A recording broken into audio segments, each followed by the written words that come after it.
Welcome back दोस्तों। आज मैं आपके सामने रिसेंटली तमिल लैंग्वेज में रिलीज हुई एक अवार्ड विनिंग मूवी को लेकर आया हूँ। इसका नाम है बैड गर्ल। इस मूवी के मेकर्स है अनुराग कश्यप और वेट्रीमारन। एक्चुअली इस मूवी में एक लड़की की कहानी को दिखाया जाता है। अपनी स्कूलिंग से लेते हुए जॉब तक किस तरह से इस लड़की ने अपनी जिंदगी गुजारी, क्या क्या घटनाएं इसकी जिंदगी में पेश आई, इसी बेस पर ये मूवी है। तो अब चलिए फटाफट से वीडियो को स्टार्ट कर लेते हैं। उससे पहले लुटा दो प्यार, फॉलो ऑन इंस्टाग्राम। कहानी की शुरुआत में ही रम्या नाम की एक टीनेज लड़की को दिखाया जाता है। फिलहाल ये रम्या हाई स्कूल में होती है। अब रम्या टीनेज की उम्र होने की वजह से इसको बहुत ही सुनहरे सपने आने लगते हैं। रम्या अपने सपनों में अपने स्कूल के कुछ लड़कों को देखती रहती है। कभी इस लड़के के साथ सुनसान जगह पर होती, कभी उस लड़के के साथ स्वीट मेमोरीज के इमेजिनेशन करती। अब रम्या अपने ही इस सोच को देखकर अपने आप में शक करने लगती है कि मैं ऐसे क्यों हूँ, क्या मैं बुरी लड़की हूँ या दूसरी लड़कियों भी ऐसे ही इमेजिनेशन करते हैं। यहाँ पर एक और बात यह है कि ये रम्या पढ़ाई में इतना टॉप नहीं होती, बिलो एवरेज स्टूडेंट होती है। हर टीचर इस रम्या को डांटते ही रहता है, कभी इस सब्जेक्ट में कम मार्क्स, कभी उस सब्जेक्ट में कम मार्क्स। फॉर एग्जाम्पल 100 में से 16 मार्क आए होते हैं। रम्या के घर में इसके माँ बाप और उसी तरह से इसकी दादी भी होती है। रम्या जिस स्कूल में पढ़ाई करती है उसी स्कूल में इसकी माँ टीचर होती है। रम्या अपने ही स्कूल के एक सीनियर लड़के सिद्धार्थ से प्यार करती रहती है और वो भी वन साइड, लेकिन वो सिद्धार्थ रम्या की एक और फ्रेंड को लाइक करते रहता है। खैर नलन नाम का एक लड़का रम्या की क्लास में न्यू स्टूडेंट होता है। रम्या अपने फ्रेंड से उसी नलन के बारे में बातचीत करती रहती है कि वो लड़का कौन है, उसका नाम क्या है, एक्सेट्रा। उसी वक्त रम्या की माँ रम्या के पास आकर कहने लगती है कि रम्या तुमने आज दोबारा लंच भूल गई, मेरे पास आकर अपना लंच लेकर जाओ। तभी रम्या की माँ ये दिखती है कि वो लड़का नलन अपना मोबाइल देख रहा है क्लास में ही। नलन से फोन छीनकर कहने लगती है कि तुम्हारे पेरेंट्स को प्रिंसिपल के पास ले आओ, स्कूल को मोबाइल क्यों लेकर आते हो तुम लोग। उसके बाद रम्या अपना लंच लेने के लिए स्टाफ रूम में जाकर उस नलन का फोन हासिल कर लेती है, लेकिन उस नलन को नहीं देती।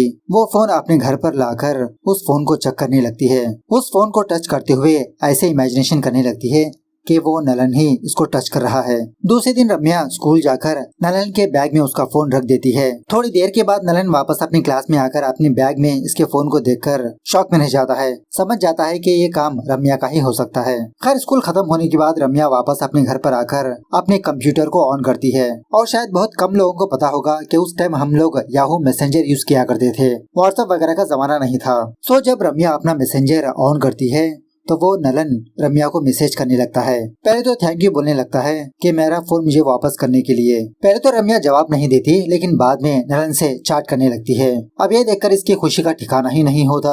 सो यहाँ से इन दोनों के बीच रेगुलरली चैटिंग वाटिंग होती रहती है। काफी सारी बातें एक दूसरे में शेयर करने लगते हैं। कुछ दिनों के बाद एक दिन नलन रम्या को प्रपोज करने लगता है। जब रम्या कुछ जवाब देने ही वाली होती है उसी वक्त इसकी घर की बिजली चली जाती है। बेचारी रम्या के पास यूपीएस नहीं था। रम्या को ऑफलाइन देखकर नलन यही सोचने लगता है कि मैंने रम्या को हट किया। उसके बाद रम्या एयरसेल की सिम लेकर नलन से चैटिंग करने लगती है। रम्या भी नलन के प्रपोजल को एक्सेप्ट करने के बाद इन दोनों के बीच और भी काफी सारी बातें होने लगती है, कुछ पर्सनल वगैरह। इसी दरमियान में एक दिन रम्या को ये बात पता चलती है कि नलन एक्सकर्शन को नहीं आ रहा। नलन से बहुत रिक्वेस्ट करने लगती है कि प्लीज तुम भी एक्सकर्शन के लिए आओ ना, वहाँ जाने के बाद एक अच्छा सा टाइम देकर हम दोनों अकेले स्पेंड करेंगे। अगर तुम नहीं आओगे तो मैं भी नहीं जाऊंगी और उसी तरह से मैं तुमसे बात भी नहीं करूंगी। सो नलन भी इसके लिए ओके कह देता है। इस तरह से रम्या के स्कूल वाले एक्सकर्शन पर जाने लगते हैं। जर्नी करते समय रम्या और नलन ऐसे इमेजिनेशन करने लगते हैं कि सुनसान जंगल में ये दोनों अकेले हैं। अब एक्सकर्शन पर आने के बाद रम्या और नलन को टाइम ही नहीं मिलता एक दूसरे के साथ स्पेंड करने के लिए। बॉयज अलग होते हैं, गर्ल्स अलग होते हैं, लेकिन फाइनली एक रात नलन रम्या को मैसेज करके किसी जगह पर बुलाता है। रम्या भी इसके सारे फ्रेंड्स सो जाने के बाद नलन से मिलने के लिए किसी जगह पर जाती है। वहाँ पर नलन ने रम्या के लिए एक छोटा सा सेटअप बनाया होता है। काफी सारे इमेजिनरी बातें करने लगते हैं ये दोनों कि हम दोनों का भी ऐसा ही घर होगा, बच्चे होंगे, बिल्लियां होंगी। काफी देर तक ये दोनों एक दूसरे के साथ टाइम स्पेंड करने लगते हैं। और उसी तरह से रम्या पहली बार एक लड़के को किस करती है, नलन को। उसके बाद जब रम्या वापस अपने रूम पर आती है तो इसके फ्रेंड्स जान लेते हैं कि रम्या उस नलन से मिलने के लिए गई। रम्या की बेस्ट फ्रेंड रम्या को समझाने लगती है, अरे वो बुरा लड़का है, पुरानी स्कूल से उसको क्यों निकाला गया तुमको पता है ना, वो एक ड्रग एडिक्ट है। लेकिन ऑफकोर्स जब कोई भी बंदा या बंदी पहले प्यार में होते हैं तो वो होतिया ही होता है, सारे दुनिया वाले गलत और यही एक बंदा करेक्ट होता है। रम्या की ये हरकत देखकर इसके कुछ फ्रेंड्स इससे दूर होने लगते हैं। उसके बाद जब रम्या वापस अपने घर पर आती है तो ये देखती है कि इसकी बड़ी दीदी अपनी दादी से किसी लड़के के बारे में बातचीत करती रहती है। अब रम्या को देखकर रम्या की माँ फटाफट से उसके कमरे में भेज देती है। एक्चुअली रम्या की दीदी ने किसी लड़के से प्यार किया, उस लड़के से मिलवाने के लिए अपने घर पर लाने की बात करती रहती है, लेकिन रम्या के घर वाले इस बात को नहीं मान रहे होते। इस घर में रम्या की दादी की ही बात चलती है और शायद कुछ दिनों के बाद रम्या की दीदी घर से भाग जाती है। आई डोंट नो, ढंग से दिखाया नहीं गया। खैर रम्या अपनी दीदी के बारे में सुनने के बाद इसको अपनी टेंशन होने लगती है कि मैं नलन के बारे में अपने घर में कैसे बताऊं। एक दिन रम्या की माँ अपने स्कूल में यही देखती है कि एक लड़का लड़की किसी स्टोर रूम में जा रहे हैं। फटाफट से उन दोनों को फॉलो करने लगती है।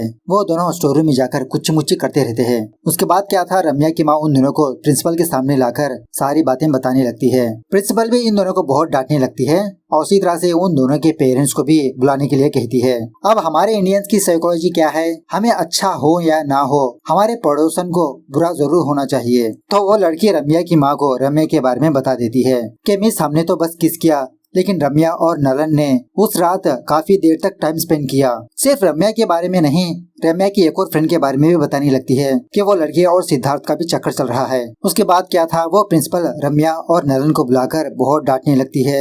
रम्या की माँ बहुत शर्मिंदा हो जाती है। सो बाद में रम्या की माँ घर वापस आकर रम्या का फोन छीन लेती है, उसी तरह से इंटरनेट कनेक्शन भी कट कर देती है। काफी सारे पंडितों के पास ले जाकर तावीज वगैरह भी बनवाती है, पूजा पाठ करवाती है कि रम्या के दिमाग सही हो जाए, और उसी तरह से रम्या के साथ भी काफी सारे पूजा पाठ करवाती है। लेकिन फिर भी रम्या अपने फ्रेंड्स के जरिए से नलन से बातचीत करती रहती है। ये दोनों चुप चुप के मैसेज सेंड करते रहते हैं। फाइनली एक रात रम्या अपने कपड़े शपड़े पैक करके अपने घर से बाहर भाग जाती है। मतलब एक्चुअली रम्या और नलन का यही प्लान होता है कि ये दोनों इस रात घर से भाग जाए। रम्या नलन के घर के पास आकर नलन का वेट करती रहती है। उस वक्त नलन के घर में वर्ल्ड वॉर 3 चलती रहती है। मतलब नलन की माँ नलन को ये बताकर डरा रही होती है कि अगर तुम घर से भाग जाओगे तो मैं आत्महत्या कर लूंगी। वो सारा ड्रामा रम्या नीचे से सुनती रहती है और उसी वक्त रम्या का फादर रम्या के पास आकर इसको 2-4 छापड़ लगाकर वापस अपने घर पर लाता है। अब बहुत ही टाइट सिक्योरिटी के साथ रम्या को पढ़ाने लगते हैं। अब रम्या की इस हरकत की वजह से रम्या की दादी रम्या की माँ को बहुत डांटने लगती है कि तुम्हारी वजह से ही ये रम्या इतनी बिगड़ चुकी है, तुम खुद ढंग से नहीं हो तो तुम अपनी बेटी को क्या सिखाओगी। बाद में एक दिन रम्या की माँ रम्या से कहने लगती है कि मैं उस लड़के के घर के पास गई, उस लड़के के घर वालों ने ये कहा कि तुमने ही उनके लड़के को भटकाया। उस लड़के के घर वालों ने उसको हायर स्टडीज के लिए फॉरेन भेज दिया। बेटा रम्या, तुम भी सब कुछ भूलकर पढ़ाई पर ध्यान दो, तुम्हारा फ्यूचर अच्छा रहेगा। रम्या अपनी माँ से कहने लगती है कि माँ, मुझे थोड़ी सी खुशी मिली थी और तुमने वो भी छीन लिया। मैं हायर स्टडीज करूंगी और वो भी हॉस्टल में रहकर, घर में रहकर नहीं। अगर मैं घर में रहूंगी तो मुझे तुम्हारी बात को मानना पड़ेगा। मैं अपनी खुद ही की मनपसंद की जिंदगी जीना चाहती हूँ, तुम सबसे दूर। उसके बाद सीन कुछ महीनों के बाद शिफ्ट होता है, जहाँ पर वही रम्या अर्जुन नाम के एक बंदे के साथ होती है कान करती हुई। और उसी तरह से इस अर्जुन की यहाँ पर पढ़ाई खत्म हो चुकी होती है। आगे की पढ़ाई के लिए वो दूसरे शहर जा रहा होता है। तो ये रम्या बहुत फील होने लगती है कि मैं तुम्हारे बगैर कैसे जीऊंगी अर्जुन, और वैसे भी हम दोनों टच में ही रहेंगे ना। रम्या अर्जुन से मुलाकात करने के लिए इसके बॉयज हॉस्टल पर आती जाती रहती है। अर्जुन के फ्रेंड्स भी बहुत ही सपोर्टिव होती है इसके। शाम में अर्जुन को एयरपोर्ट के पास ड्रॉप करने के लिए इसके काफी सारे फ्रेंड्स आते हैं। रम्या ने भी अर्जुन के मनपसंद की चीजें खरीदकर इसको देने लगती है। रम्या अपने हॉस्टल वापस आने के बाद अर्जुन के फोन का इंतजार करती रहती है। तभी इसका फोन रिंग होने लगता है, लेकिन वो अर्जुन नहीं बल्कि इसकी माँ होती है। इसकी माँ से बात करने में इतना इंटरेस्टेड नहीं होती। देखते ही देखते 4 दिन गुजर जाते हैं, लेकिन अर्जुन रम्या को कॉल ही नहीं करता।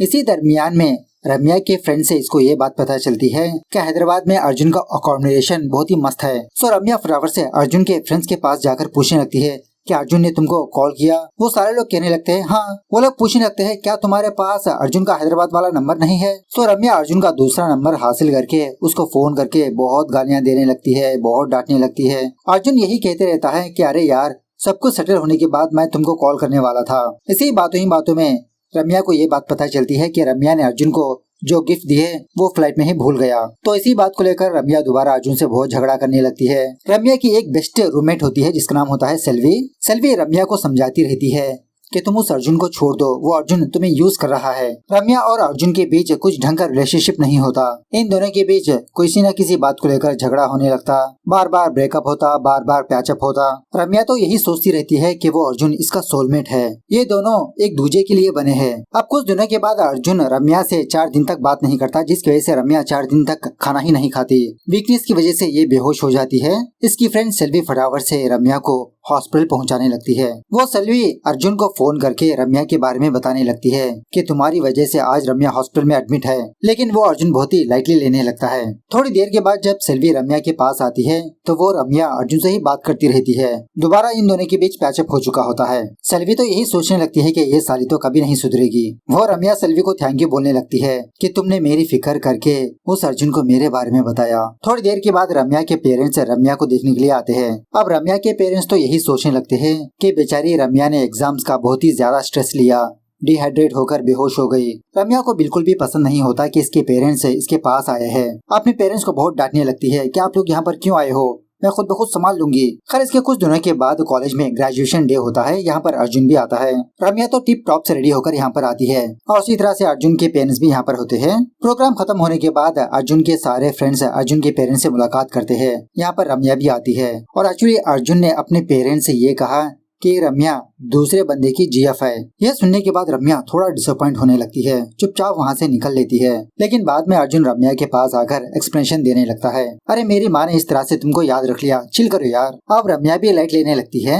थोड़ी देर के बाद एक बंदी रम्या को साइड में बुलाकर अर्जुन की सच्चाई बताने लगती है कि हैदराबाद में अर्जुन की एक जीएफ है और ये अर्जुन रम्या को इग्नोर कर रहा है। वो अर्जुन कब का मूव ऑन हो गया, लेकिन तुम्हारे दिमाग में ही बात नहीं घुस रही।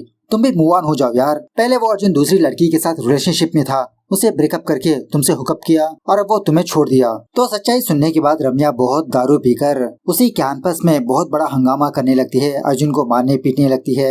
अर्जुन भी सच बताने लगता है कि मैंने तुमको कितनी बार कहा कि तुम मूव ऑन हो जाओ, लेकिन तुम समझती ही नहीं। अपने साथ कुछ न कुछ कर लेती हो, हाथ काट लेती हो, कैसे जंप लगा देती हो, मर जाने की बातें करती हो, तुम क्रेजी हो यार, क्रेजी। सो अर्जुन की बातें सुनने के बाद रम्या बहुत दुखी होने लगती है कि ये अर्जुन इतनी दिनों तक इसका इस्तेमाल कर रहा था। अब जैसे जैसे दिन गुजरने लगते हैं, रम्या की फ्रेंड सेल्वी रम्या को संभालती रहती है, इसके अच्छे से केयरिंग करने लगती है। एक दिन रम्या को उसके घर वालों से ये बात पता चलती है कि रम्या की दादी इस दुनिया से चल बसी। फटाफट से रम्या अपनी फ्रेंड सेल्वी को लेकर अपने घर के पास जाकर बहुत दुखी होने लगती है। इसी दरमियान में रम्या की बड़ी बहन भी यहाँ पर आती है। इसके फादर ने इसको माफ कर दिया। खैर इसके कुछ सालों के बाद धरती पर कोविड आता है और चला भी जाता है और कुछ दिन गुजरने के बाद रम्या जॉब कर रही होती है। इसको तकरीबन 32 इयर्स हो चुके होते हैं, लेकिन अभी तक इसके चेहरे पर पिंपल्स गए नहीं होते, जिसकी वजह से एक डर्मेटोलॉजिस्ट के पास आती है अपना ट्रीटमेंट करवाने के लिए। और इसी तरह अब फिलहाल रम्या इरफान नाम के एक बंदे के साथ रिलेशनशिप में होती है। ये दोनों एक ही घर में लिविंग में होते हैं और कुछ दिन गुजरने के बाद इसके साथ भी ब्रेकअप हो जाता है। रम्या अपने सामान लेने के लिए उस इरफान के पास आती है। अब वो इरफान एक और लड़की के साथ डेट कर रहा होता है। इस रम्या के पास काफी सारी बिल्लियाँ होती है। रम्या अपने सारे सामान लेकर यहाँ से चली जाती है। रम्या वापस अपने घर पर जाते समय अपनी फ्रेंड सेल्वी को फोन करके इसके हाल के बारे में बताने लगती है। वो सेल्वी फिलहाल फॉरेन में होती है, किसी अंग्रेजी बंदे के साथ शादी कर चुकी होती है और उसी तरह से ये प्रेग्नेंट भी होती है। रम्या उस सेल्वी से थोड़ा अपने ब्रेकअप स्टोरी के बारे में बताने लगती है। रम्या बहुत ही मुश्किल से इसके ब्रेकअप से भी बाहर आती है। कुछ दिनों के बाद रम्या के घर में फंक्शन होने की वजह से रम्या वापस अपने घर पर आती है। एक्चुअली ये फंक्शन इसकी दीदी का ही होता है। इसकी दीदी को एक बच्चा हुआ होता है। फंक्शन पर रम्या के काफी सारे रिश्तेदार रम्या से इसकी शादी के बारे में ही पूछताछ करते रहते हैं। यही कहने लगते हैं कि बेटा अब तुम भी शादी कर लो, तुम्हारी माँ तो यही चाहती है ना कि तुम भी अच्छे से खुश रहो, तुम्हारा घर भी बस जाए, तुम अपनी माँ को ऐसे मत सताओ बेटा। लेकिन अभी भी रम्या अपनी माँ की एक भी नहीं सुन रही होती। अगर रम्या की माँ अच्छे के लिए कुछ भी बता देती तो रम्या अपनी माँ से झगड़ा करने लगती, हफ्तों तक अपनी माँ से बात ही नहीं करती। रम्या यही सोचने लगती है कि अगर मेरे और इरफान के बीच सब कुछ सही होता तो वही मेरा सोलमेट होता। जैसे जैसे दिन गुजरने लगते हैं, रम्या को डर होने लगता है कि कहीं ये अकेली ना हो जाए। खैर एक दिन रम्या किसी सुपरमार्केट पर जाती है कुछ सामान खरीदने के लिए, तो शॉकिंगली वहाँ पर रम्या को इसका पहला प्यार नलन नजर आता है। इसकी शादी होकर इसकी एक बच्ची भी होती है। ये नलन भी रम्या को देखकर शॉक में रह जाता है और उसी तरह से बहुत खुश भी होने लगता है। अब रम्या का फ्लैट पास ही होने की वजह से नलन को अपने घर पर ले जाती है, अपने सारे दोस्तों से इंट्रोड्यूस करवाने लगती है। थोड़ी देर के बाद इन दोनों को थोड़ी प्राइवेसी मिलती है। नलन कहने लगता है कि उस टाइम मैं तुमसे कांटेक्ट करने की बहुत कोशिश किया, लेकिन मैं तुम्हें कांटेक्ट नहीं कर पाया। सुना था कि तुम्हारे घर वाले बहुत ही स्ट्रिक्ट हो गए थे। रम्या नलन से कहने लगती है कि अगर हमारे पेरेंट्स हमको जुदा नहीं करते तो हम दोनों खुश होते ना। इसी बातों ही बातों में ये दोनों एक दूसरे के क्लोज होने की कोशिश करने लगते हैं। तभी नलन की बीवी नलन को फोन करके पूछने लगती है कि अभी तक तुम घर वापस क्यों नहीं आए। अब बाद में नलन रम्या को टाटा बाय बाय बोलकर वहाँ से चला जाता है अपनी बच्ची को लेकर। एक दिन रम्या की माँ रम्या के घर पर आती है, बस ऐसे ही। तो उस टाइम रम्या नलन के बारे में बताने लगती है कि मुझे रिसेंटली नलन मिला, अगर उस टाइम तुम मुझे रोकती नहीं तो आज मेरी शादी उस नलन से हो जाती। माँ, तुमने बीच में घुसकर सब कुछ चौपट कर दिया। रम्या की माँ भी कहने लगती है, अरे उस वक्त तुम्हारी एज 17 साल थी, उस एज में अगर ऐसी वैसी हरकतें करोगी तो सोसाइटी हमारे बारे में क्या सोचेगी। इसी बात को लेकर रम्या दोबारा अपनी माँ से झगड़ा करने लगती है। तभी रम्या ये ऑब्जर्व करती है कि इसके घर में जो बिल्ली होती है मैडम, वो नजर नहीं आ रही होती। हाँ, बिल्ली का नाम ही मैडम होता है। रम्या सारे शहर में अपनी बिल्ली के मिसिंग पोस्टर चिपकाने लगती है। जब ये बात इरफान को पता चलती है तो इरफान और उसकी जीएफ भी रम्या के साथ उस बिल्ली को ढूंढने लगते हैं। एक्चुअली कुछ महीनों पहले वो बिल्ली रम्या और इरफान को मिली थी।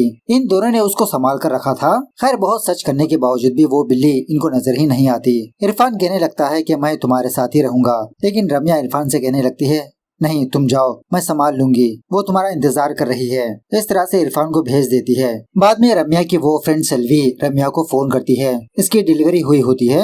रम्या तो इस बच्ची को देखकर बहुत खुश होने लगती है। सेल्वी रम्या से यही बात कहने लगती है कि रम्या, अब तुम भी सेटल हो जाओ यार, हमारे सारे फ्रेंड्स सेटल हो चुके हैं, तुमको भी एक न एक दिन माँ बनना होगा, और वो माँ की फीलिंग बहुत ही अलग होती है। तुम कभी भी अपनी माँ से झगड़ा मत करना।